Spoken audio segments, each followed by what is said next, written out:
everybody! I'm Chloe Papadakis, and this is Quiet Echo, where we look at what's happening in the country through the eyes of a small town that still believes in faith, family, responsibility, and common sense. Today is Thursday, February 5th, and I want to talk to you about a question. One question. If you are running for office this November, I need you to answer it. Here it is. Do you know what my groceries cost last Tuesday? That's it. That's the whole test. This is a midterm election year.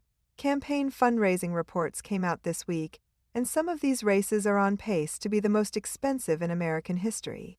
Billions of dollars will be spent on advertising between now and November. Billions. On yard signs and attack ads and mailers that go straight into the recycling bin. And here's what kills me. A Fox News poll taken last week found that nearly 4 in 10 voters say the economy and prices should be the top national priority. The cost of living. That is the thing keeping people up at night. And almost nobody running for office is talking about it, not honestly, not specifically not, in a way that sounds like they have ever sat at a kitchen table and tried to make the numbers work.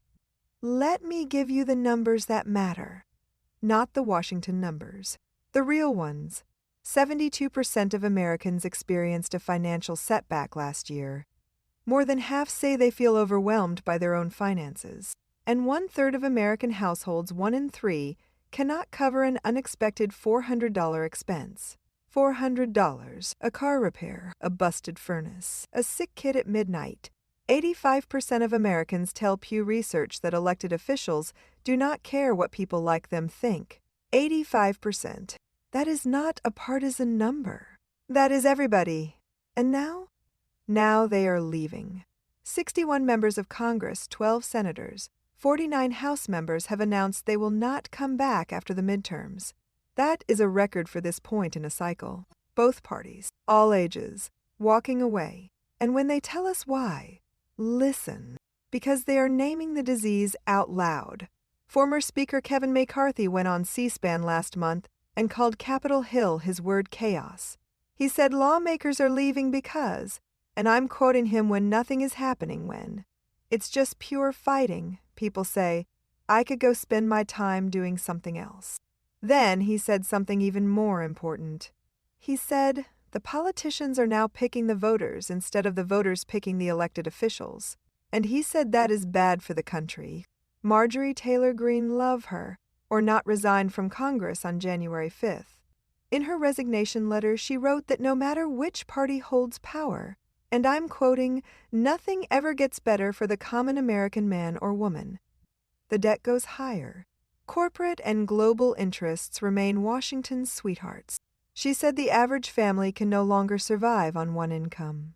And she said there is an elite donor class in this country that can never, ever relate to real Americans. And Lloyd Doggett, a Texas Democrat who is also retiring, said it from his side of the aisle so long as the biggest fear of many Republicans is the danger of a mean Trump tweet, the House will remain broken. Left, right, center.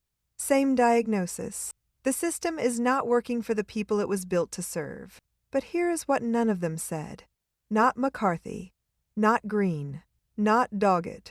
Not one of the 61 walking out the door. None of them said, and here is what I am going to do about your grocery bill. I ran into Dina Stavros at the post office yesterday. Some of you know Dina. She at the school. She is 54 years old, and she is one of the most responsible people I have ever met. She told me she sat down last Sunday to plan February's budget, and she started crying. Not because something terrible happened, because nothing had changed. The heating bill went up. The car insurance went up. The groceries went up. Her paycheck did not. She looked at me and said, I feel like I'm failing, Chloe, and I'm doing everything right. Dina is not failing. Dina is what this country runs on, and nobody in Washington is thinking about her. Here is my challenge to every candidate whose name will be on a ballot this November. Do not tell me you will fight for families. I have heard that line from every campaign since I was old enough to vote, and my family is still fighting alone.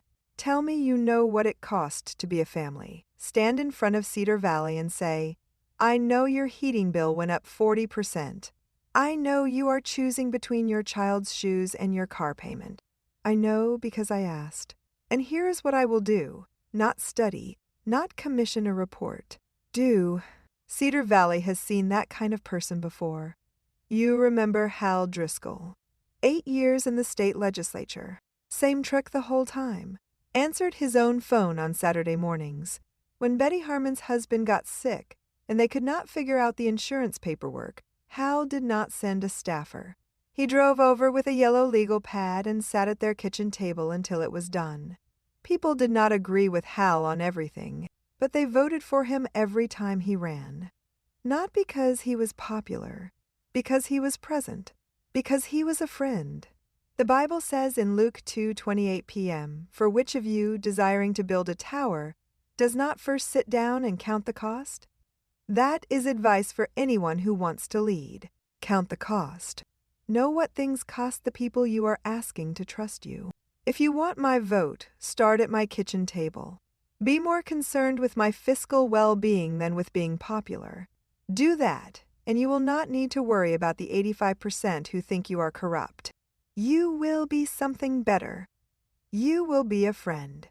This has been Quiet Echo. I'm Chloe Papadakis. Thanks for listening. I'll see you next week.